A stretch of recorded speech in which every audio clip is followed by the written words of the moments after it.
आज हम जिस किताब के बारे में बात करने वाले हैं उसका नाम है name it, claim it, take it. किताब के ऑथर हैं डैग ह्यूवर्ड मिल्स। ये किताब पॉजिटिव मैनिफेस्टेशन के बारे में बात करती है। किताब में कहा गया है कि हमें वही मांगना चाहिए जो हम चाहते हैं। इसका मतलब है कि हमें अपनी रिक्वेस्ट के बारे में स्पेसिफिक होना चाहिए। हम सिर्फ ये नहीं कह सकते मुझे सफलता चाहिए। हमें कहना होगा मैं अपने फाइनेंसेस में सफलता चाहता हूँ या मैं अपनी हेल्थ में सफलता चाहता हूँ। मास्टर की ऑफ सक्सेस। फेथ यानी विश्वास ही सफलता की चाबी है। वो लोग जिनके अंदर फेथ है वो उन लोगों से ज्यादा समझदार और सक्सेसफुल होते हैं जिनके अंदर फेथ नहीं है। आज तक जितने लोग एक बड़े लेवल तक पहुंचे हैं उन सभी के अंदर अपने आप को लेकर फेथ होना कॉमन आदत थी।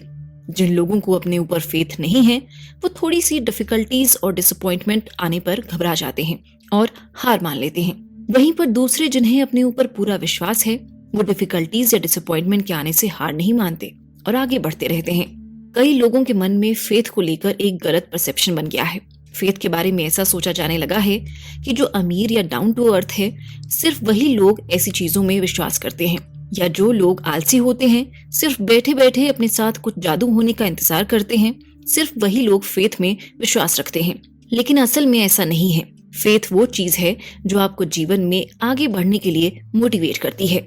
अगर आप लाइफ में मेहनत कर रहे हैं और आपको अपने ऊपर फेथ है कि आप एक दिन सफल जरूर होंगे, तो आप महसूस करेंगे कि फेथ होने की वजह से आप सचमुच सफलता के रास्ते पर आगे बढ़ रहे हैं। अगर कोई कहे कि मैं फेथ कॉन्सेप्ट को बिल्कुल भी नहीं मानता, तो ऐसा नहीं हो सकता, क्योंकि हर बार जब आप किसी कुर्सी पर बैठते हैं तो कुर्सी पर विश्वास कर रहे होते हैं। आप जानते हैं कि ये आपको बैठाएगी और नहीं गिरेगी, इसलिए आप कई बार बिना सोचे समझे उस पर बैठ जाते हैं। हर बार जब आप किसी कार या हवाई जहाज में बैठते हैं तो आप टेक्नोलॉजी पर विश्वास कर रहे होते हैं। आप कैबिन में बैठे पायलट पर भी विश्वास कर रहे हैं। इसे ही फेथ कहते हैं। अब इसी तरह आपको अपने ऊपर भरोसा करना है। आपको अपने मन में दोहराना है कि आप कर सकते हैं। जब आप खुद से इस पॉजिटिव तरीके से बात करेंगे तो आपको अपने अंदर एक डिफरेंट एनर्जी महसूस होगी। Name it. आपको जीवन में जो चाहिए आप भगवान से उसका नाम लेकर कहिए या मांगिए, क्योंकि आप जब तक कुछ नहीं मांगेंगे तब तक आपको कुछ नहीं मिलेगा। कई लोग अक्सर जीवन में कुछ गलत होने पर सारा दोष भगवान को दे देते हैं। कई लोग कहते हैं भूकंप और बाढ़ भी भगवान की वजह से आए। असलियत में ऐसा कुछ भी नहीं है। भगवान हमारी जर्नी में पूरा साथ देते हैं, लेकिन लोग अपने आप को कम मानकर विश्वास के साथ उनसे कुछ भी नहीं मांगते। अगर आप दिल से किसी चीज को हासिल करना चाहें तो नॉर्मली उसके लिए काम भी करेंगे और भगवान आपको वो चीज जरूर देंगे। Claim it. क्लेम करने का मतलब है दावा करना। यहाँ इसका मतलब है कि आप जो पाना चाहते हैं उसको पूरे फेथ के साथ भगवान से क्लेम यानी दावा करें। हम इंसानों में हमेशा कमियां या इम्प्रूवमेंट की जरूरत रहेगी। हो सकता है किसी में काबिलियत ज्यादा हो और किसी में कम, लेकिन हर इंसान के अंदर इम्प्रूवमेंट की पॉसिबिलिटी जरूर होती है। ये हमारे जीवन का एक हिस्सा है जो हमेशा रहेगा। आप इससे दूर नहीं भाग सकते। अगर आप ये कहें कि मैं बिल्कुल परफेक्ट हूँ, मेरे अंदर कोई कमी नहीं है, तो अपने आप को आप धोखा दे रहे हैं, क्योंकि कमी ना होना तो इंसान के लिए संभव ही नहीं है।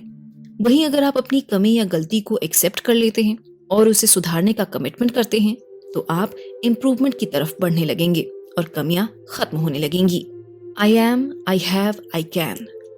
जब बात नेमिंग और क्लेमिंग की आती है तो ये बहुत जरूरी है कि आप भगवान को दिए हुए अपने शब्द यानी वादे पर पूरी तरह बने रहें।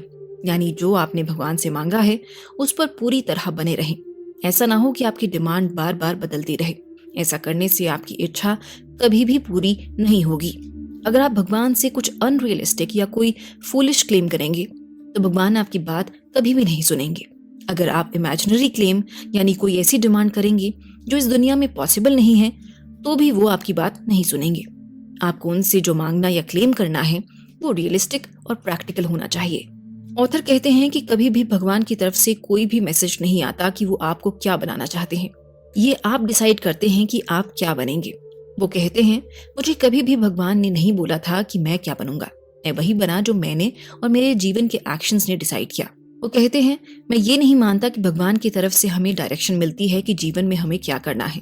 कुछ भी करने का हमेशा हमारा अपना फैसला होता है। आपके गोल के लिए जो आपको चाहिए सिर्फ उनको नेम और क्लेम करें ताकि भगवान उसमें आपका साथ दे सके और उन चीजों को हासिल करने में मदद कर सकें। ऐसी सेल्फ टॉकिंग और प्रेयर करें कि जिसमें आप विश्वास करते हैं वो आप कर सकते हैं। इसके लिए आप एफर्मेशंस का सहारा भी ले सकते हैं। एग्जाम्पल के तौर पर, आई have the spirit of power, love and a sound mind. भगवान ने मेरे अंदर प्यार करने और बांटने वाली एक पवित्र आत्मा डाली है और मैं उसे फॉलो करता हूँ। I have the wisdom of God operating through me. मेरे अंदर वो विजडम है जिसके जरिए मैं वही करूंगा जो भगवान ने मुझे करने के लिए बनाया है। I can do all things. भगवान के आशीर्वाद से मेरे अंदर जरूरत की सभी चीजें मौजूद हैं। I can make it. मुझे भरोसा है कि इस दुनिया में जो भी भगवान में विश्वास रखता है उसके अंदर कैपेबिलिटीज और क्वालिटीज होती हैं कि वो कुछ भी हासिल कर सकता है। इन एफर्मेशंस को प्रेयर में इस्तेमाल करने से आप इन चीजों को भगवान से क्लेम कर सकते हैं। जब आप इन सभी चीजों को क्लेम करेंगे तो आपका फेथ यानी विश्वास अपने और भगवान के अंदर खुद ब खुद बढ़ने लगेगा। एफर्मेशंस पवित्र लॉज पर बेस्ड हैं। आप इन बातों को बार बार दोहरा सकते हैं। ये एक गैर जिम्मेदार सपने देखने वाले शब्द नहीं हैं। ये विश्वास से भरे पवित्र शब्द हैं। भगवान चाहते हैं कि उनके बच्चे यानी हम इंसान देखें कि उसने हमें कितनी वैल्यूएबल विरासत दी है। इसलिए आज से आप अपनी विरासत को देखें, एक्सेप्ट करें कि ये सभी चीजें रियल हैं और आप उन्हें पा सकते हैं। आज के लिए बस इतना ही। जल्द मुलाकात होगी।